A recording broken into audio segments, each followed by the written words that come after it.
My name is Robert Christopher Wayne Weathers. I'm currently in Tupelo, Mississippi. I am still under attack by Scientology. I am being assaulted in all dimensions with remote control worms. Worms with teeth used as a weapon.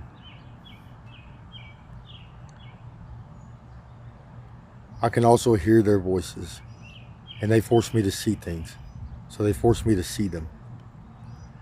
It is part of Scientology's technology, an internal phone service, or an extra dimensional phone service.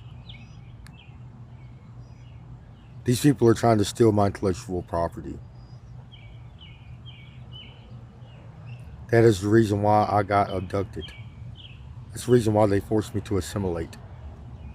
They found me creating, writing literature, and doing other things that require intelligence on social media,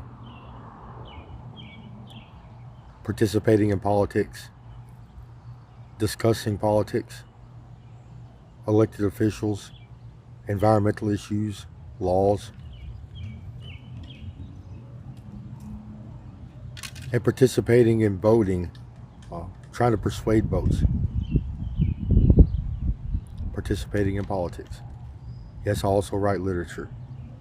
People recognize my genius. They force me to assimilate. Scientology is bad about doing this. Yes, I'm in pain. I'm very sick. I have damage. Do a massive amounts of damage throughout my body.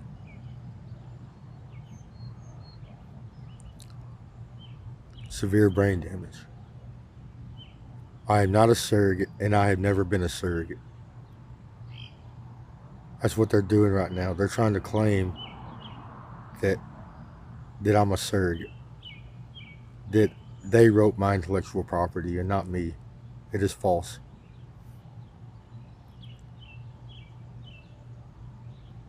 Now I'm getting victim shamed.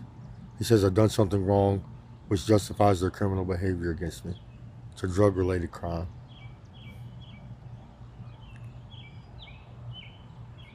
It's entrapment. After the fact. Due process. I do not consent for you to speak to me. I do not consent for you to put your hands on my body. I do not consent for you to assault me. This is what Scientology does. They harass people, and they torture and murder people. They kidnap people. They traffic humans. Yes, I've had a front row seat for the last 13 years.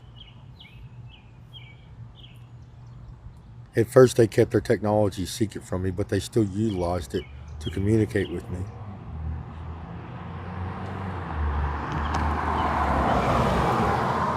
And then I learned, as time went on, I learned more and more about the technology and what they were doing.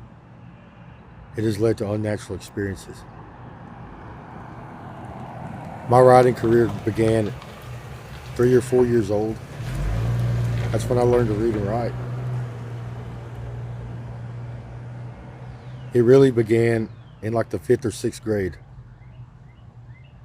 I had an English teacher or a literature teacher. She required us to read books and write short stories. It had to be in our own words. However, we could steal titles. We just couldn't plagiarize. We could steal ideas and titles, and that's what I did. So where the red fern grows, about the two hunting dogs, I used that idea, and I wrote it in my own words, like 15 pages or something. I got an A+. My teacher said I had a natural talent for writing, or a natural ability to write. I've been doing it ever since. Mostly, at the beginning, just a lot of notes and ideas. And then as I grew and developed, and I had to use this skill throughout school, yes. I like to read, and I always wanted to write my own book. So I thought about it my whole life. or write literature. I'm also a creative. So I play music. I'm pretty good at guitar. I've been playing it for about 30 years. That helps people, or that helps gain intelligence or create intelligence. Uh, I like humor. I like jokes. My grandfather taught me how to joke. He has a gift of gab. I've been doing that since I was a kid. That helps with intelligence. I'm a nerd. I study the sciences for fun. I like informational, scientific content, media. I watch a lot of scientific videos. I like the Nature Channel, the Discovery Channel, Science Channel. I grew up watching Bill Nye the Science Guy, PBS. I like the sciences. I study for fun. I just understand how valuable knowledge is. So I find value in studying. It makes me feel better. It makes me feel good.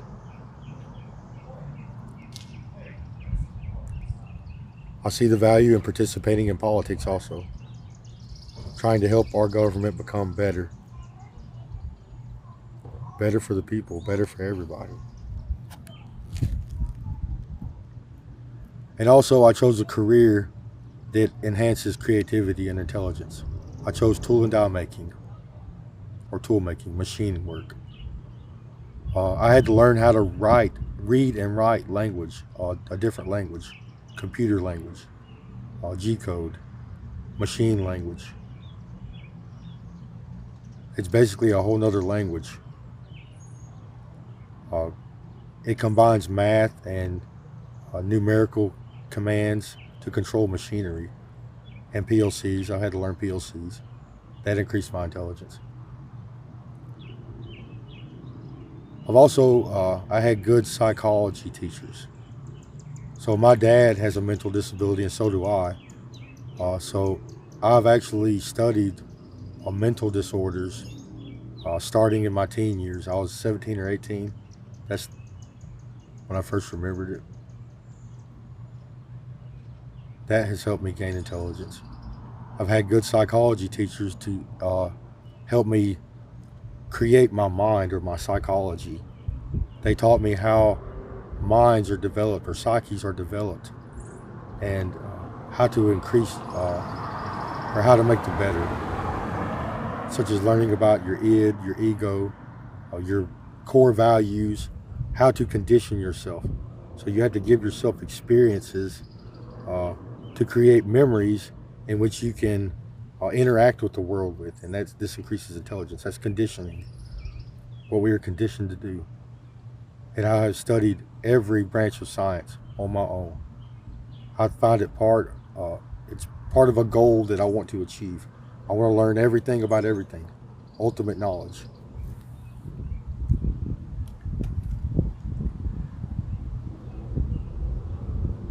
And I like sci-fi.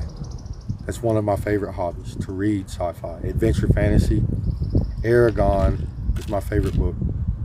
Close seconds are Lord of the Rings, Harry Potter. I like Star Wars. I like Star Trek. I like Transformers, the Avengers. I like comic books. I'm a geek. I'm a nerd.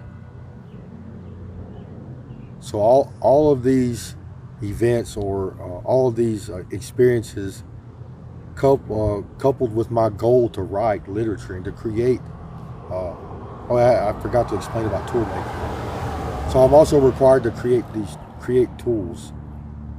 So people come to me with problems that need to be solved, and I have to create a tool that meets the parameters of the job that needs to be done. So it requires creativity all day long, and you have to use your mental thinking or your visual thinking abilities to try to picture things in your mind working, such as mechanisms and machinery. So that has a big effect on my creativity. I had to learn how to do it. I had to learn how to create things, come up with ideas to solve problems, in my career. So all these experiences, coupled with my desire to write literature, has led to the creation of my literature. No one is driving me. No one is controlling me in any way. Well, controlled. I am being afflicted. They are making me suffer. They are causing sickness and discomfort and dysfunction. Scientology is a very harmful practice. It is literally the act of removing extra-dimensional biology, and they love brain tissue. Because you can practice Scientology with just your brain tissue. You don't have to remove the whole thing. Most Scientologists, they remove their brain stem, or at least one company or a few companies. Their main practice is they like to remove your upper dimensional brain stem and take it to a remote location and interface it to a computer system. This allows you to communicate with each other in a digital landscape, where all these users do this.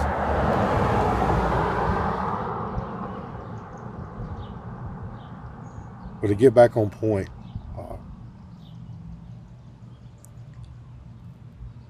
I've wrote a few things, or I've created a few things. I write literature. So I wrote Crazy Bird Comics. I wrote the Environmental Creation Agency, or Environmental Control Agency. I wrote Divine Currency, or Buffalo Dollars. I wrote Alien Bob, Bug Bob, Space Bob, Biology Bob, Jewelcraft, and many other stories, some of which I have classified. I don't want anybody to know about, because it pertains to my knowledge of the afterlife.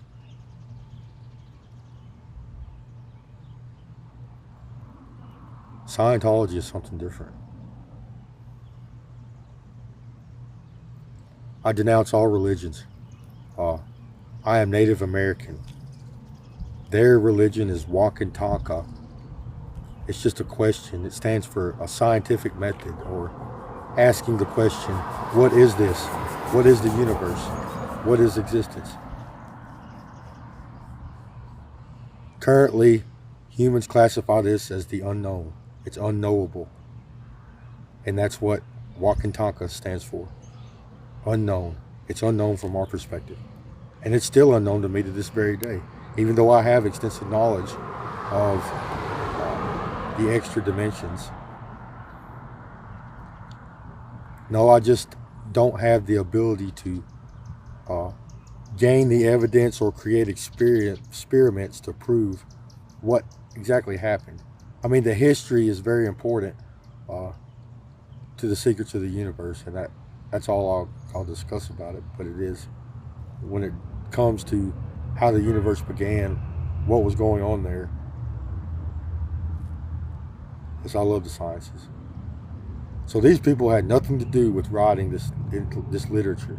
The people that are responsible are people like Charles Darwin, Albert Einstein, Niels Bohr,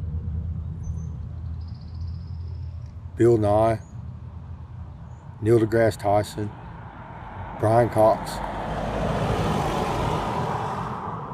PBS, several politicians. Barack Obama has inspired me. He was Barack Obama is involved in this too. He's a good politician to follow.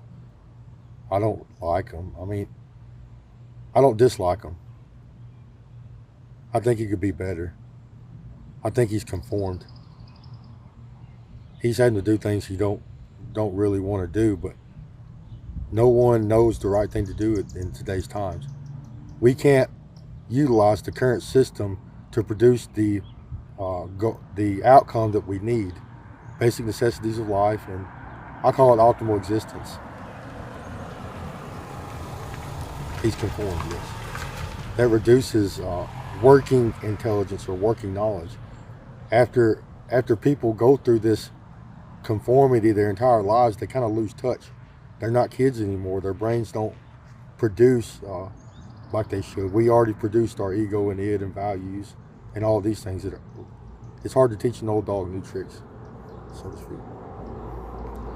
That's what we're discussing now. It can be done. But he's highly intelligent and he's moral. He has morality, at least publicly, because I won't go into detail what he's done in private, but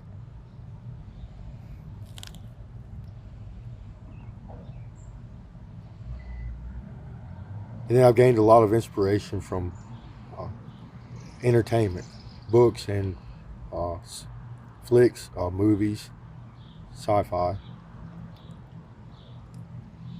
So I guess I'll discuss some of my intellectual property. So Crazy Bird Comics. I first wrote this story, it wasn't Crazy Bird. So it started as a story about saving the planet, saving life on this planet, helping all life flourish and develop and become its optimal existence, even humans. But it talks about how the world has become fallen and life is dying and humans are lost. This all started about 2019, 2018. Probably that's when I first started writing things down on paper.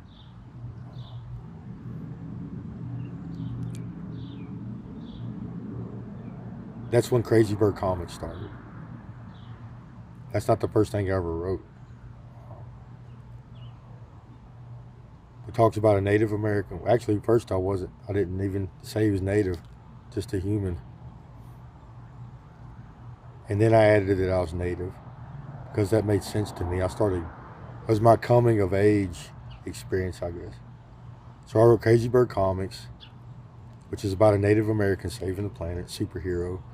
There's several different versions. Some he's magical, some he's a cyborg.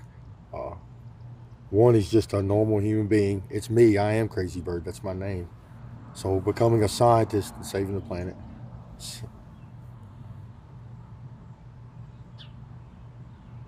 I have wrote a lot in every one of these, but I'm not ready to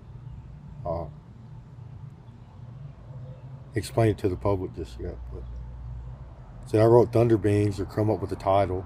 It's about Thunder Beings, or people that are very powerful, have magical abilities. I haven't worked much on that one because Thunder Beings are real.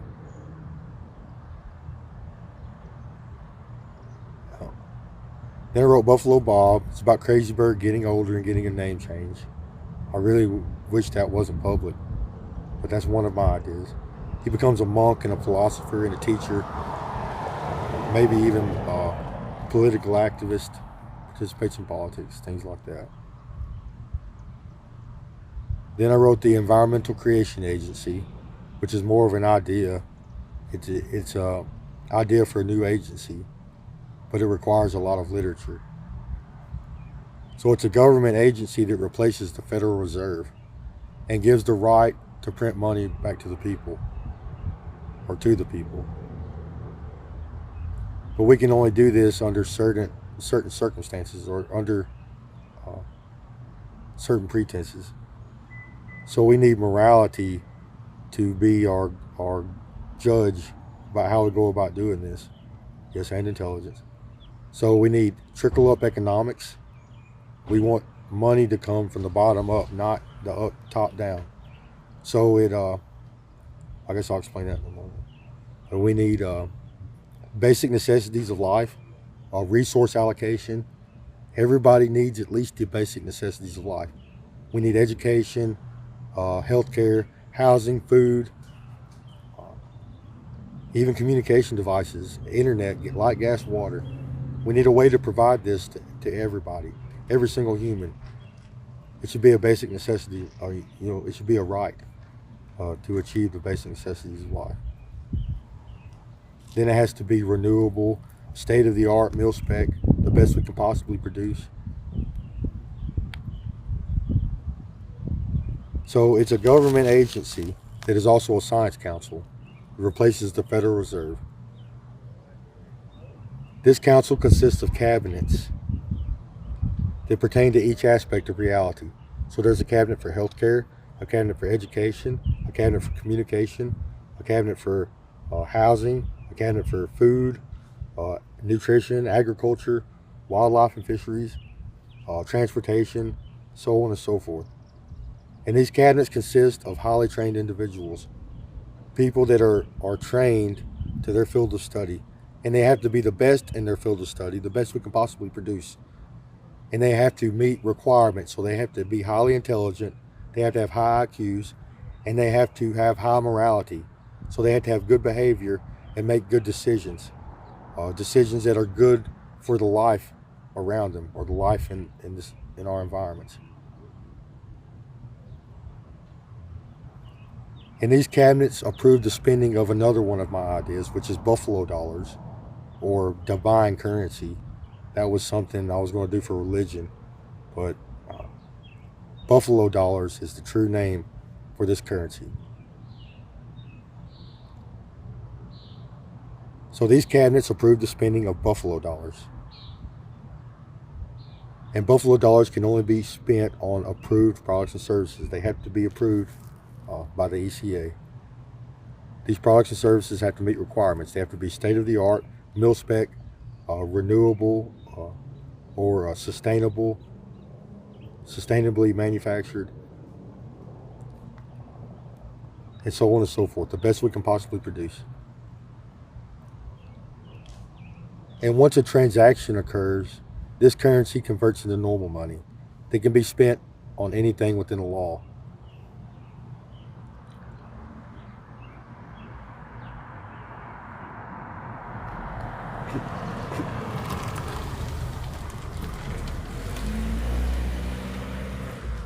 It's a worm.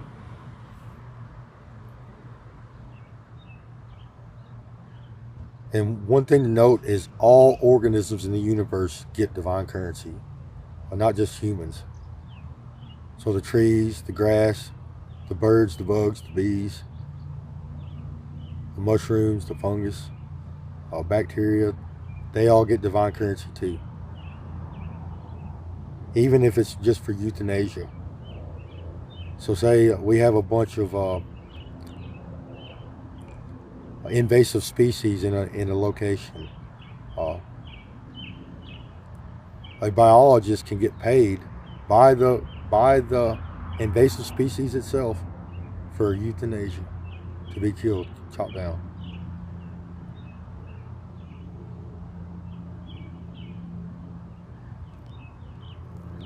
Or if say a species of trees are getting attacked by some kind of insect, like the pine beetles in Mississippi, there'll be money for that. The trees can get approved money for that.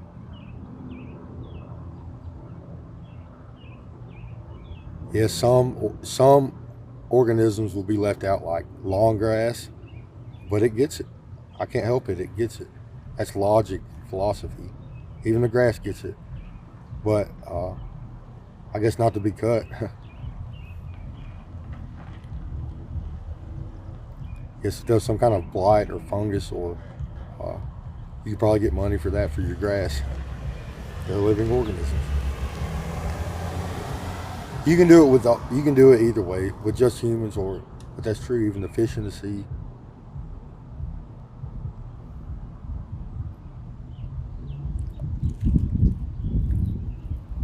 So that's the ECA and buffalo dollars. Yes, that's the way natives would do money. That's the way this native would do money. And a lot of others would too. Yes, there has to be, technology is producing a harmful effect on the environment. We have to ensure that doesn't happen. So technology is a tool. It can be used either way, for good or bad.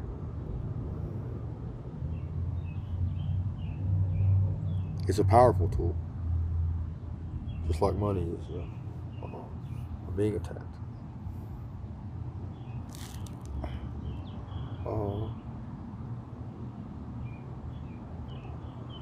And then there's Alien Bob, or Bug Bob, which talks about helping life on Earth evolve into organisms in which are better suited for outer space travel and for colonizing other planets. So say we want to send life to Mars, we want to send humans to Mars. This is where this idea came from. People like Elon Musk starting to try to colonize Mars or talking about it, bringing up the subject. So my input on the idea is we have to help ecosystems develop there before humans are capable of living there. There has to be bacteria and worms in the soil and fungus and maybe even plant life there already established before we get there. So it's about helping life on the planet, and I went as far as to even saying we could help organisms like giant bugs, giant beetles, uh, become our transportation. That's part of it. Yeah, fly there inside of a bug instead of a spaceship. No, believe it or not, that has nothing to do with aliens, but it is Bug Bob and Alien Bob. It has more to do with, have you ever seen that movie Mars? Or where they try to colonize Mars?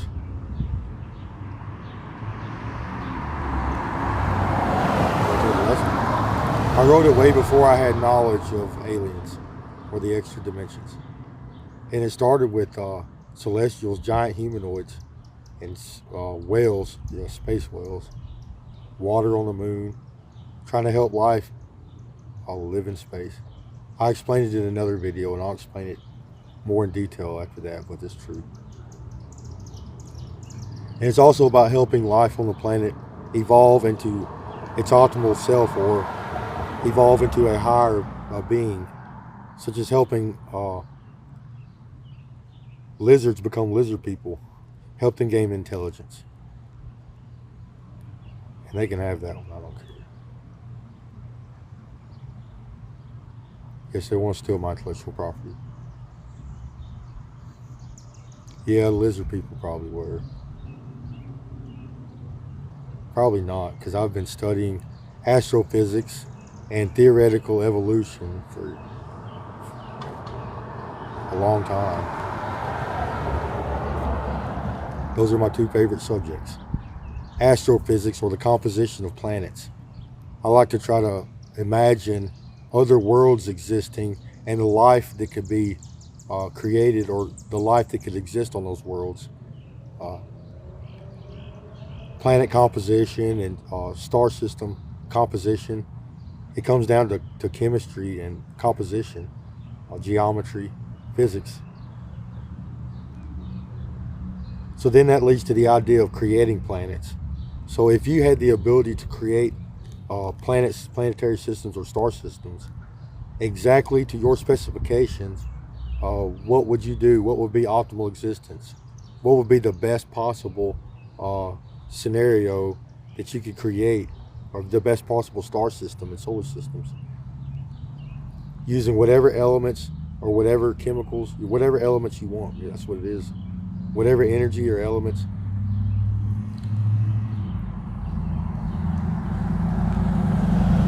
Life could become truly magical, like truly magical, even for third dimensional organisms, using this idea of astrophysics. You could literally have angels and demons flying through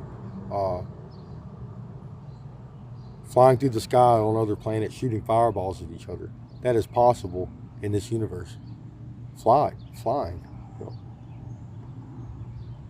You could even do things like have a moon made of crystals, or out of a crystal, and the gravity compresses it and it creates piezoelectricity, like a giant quartz crystal, and that gives us the electricity we need to power our planet.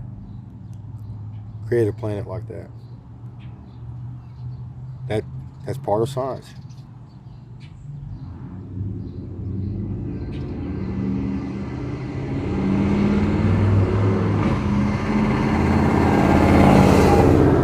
Then there's Jewelcraft.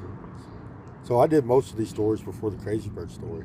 I started in like 2014, 2013. Probably before that. I think about 2016 I actually come up with book ideas or book titles. So before that it was a lot of philosophy and studying and notes.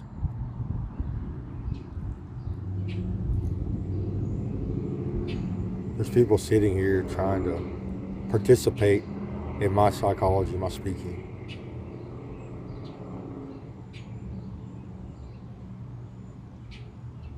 I guess not participate, but they're watching, they're getting close. I had to teach the hive mind psychology and medicine, and even how to read and write literature. What they're doing is bad and why it's happening.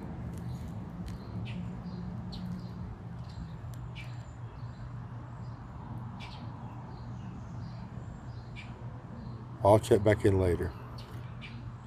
No, I'm not a surrogate.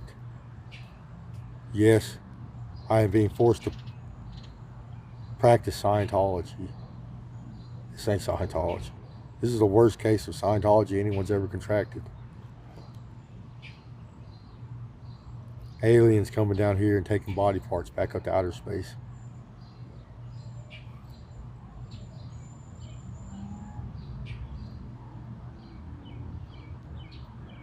I can write about that too, I guess.